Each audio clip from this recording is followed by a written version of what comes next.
Hello everyone. I finally have something to show you regarding this node editor. This is a lot of work in the making and a lot of things are still subject to change, but let's go ahead and get started.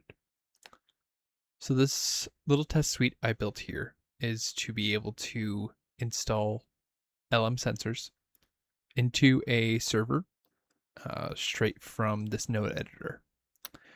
Now we're going to go into the different nodes and what they are doing, but first to kind of show you that the server that we're going to be using does not have LM sensors installed.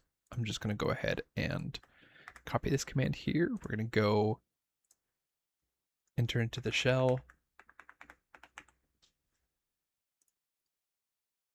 paste that in. You can see, hey, there's no detection system. There's no LM sensors installed into this server right now. Okay. We're going to go ahead and go back into this node editor. So to start, the current trigger that I have is a manual run for this that allows you to basically click the run button and start the sequence. The first thing we're doing is we're using this SSH command here, and I have either through SSH or through invoking the shell to do the commands. For the sake of this example, all of them are going to be using the shell. And then from here, we're doing the initial detection like I showed in that server, where we're seeing, hey, is this command outputting? And on its standard output, if it resolves to how we saw back there, where it doesn't actually have anything, we see that it says, okay, hey, this command here, command not found, right? But if we go to another shell instance, okay, and we do the same command, you can see, oh, it gives you a lot of output, but it doesn't say command not found. So we can utilize that here with a comparison. Say, hey, if the standard output from this SSH command or shell command has the value command not found within it, contains it, we're going to pass that through into here.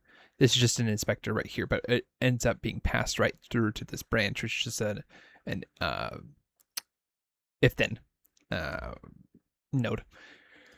So if it does have this in there, we know that it's not installed, which means that we're going to go into this next sequence here. But if it doesn't contain this, we know that LM sensors is installed, so we could end the loop right there. We end the tree, I should say, right there, and it will go to this end node. That way, the logic creates a loop for this node engine that is built.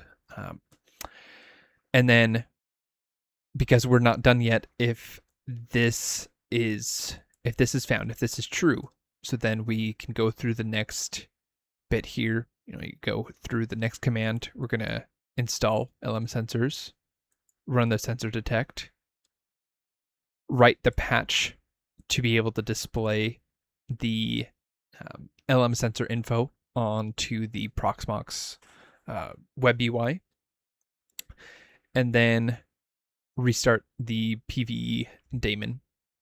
And then after the PVE daemon has been restarted, we can end and finish out that loop. And you see this target here on all of these different nodes.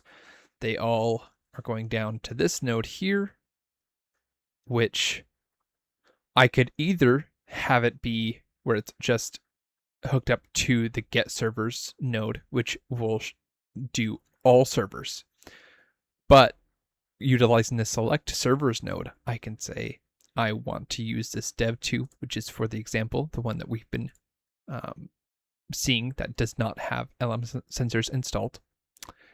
Having that selected, I can go ahead and show the panel here. This is going to run the sequence, and you can see that each node shows that there is something targeted for them before we start. Now we can go ahead and run. And we see here that this guy, oh, I made a mistake.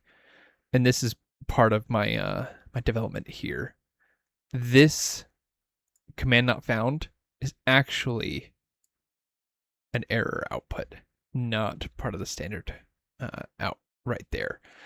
And I think I'm actually going to just combine these because it's going to make a lot more sense for these comparators and to be able to filter out the data.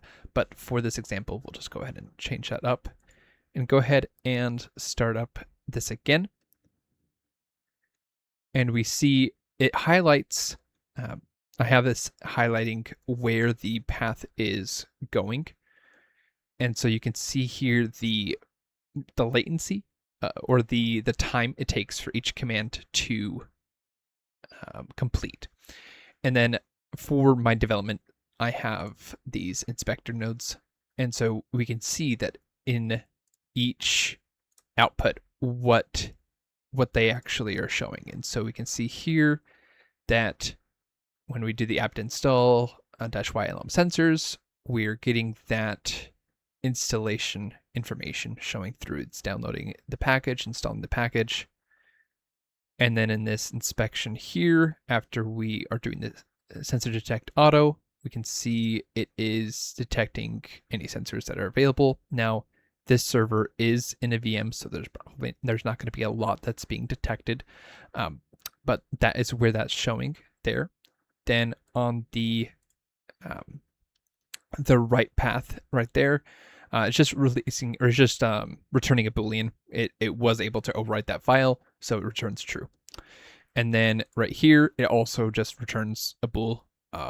If it's able to restart, great, true. If it's not, false, right? And then we're able to finish that out there. And all these inspections are just all of these different ones here and the results of them, which because they all came back at the very end, there was no latency because they returned right at the end, returned state there. And like I said, you can see that the highlighting shows the sequence of where it's going. And now if we go back to the dev2 server, this is the one that did not have the sensor detection command working. And so if we go ahead and try now, we can see it is detecting. So this is the first step in this node editor workflow. And the idea behind this is to be able to do any sort of task automation that you would want to do in a home lab / enterprise environment.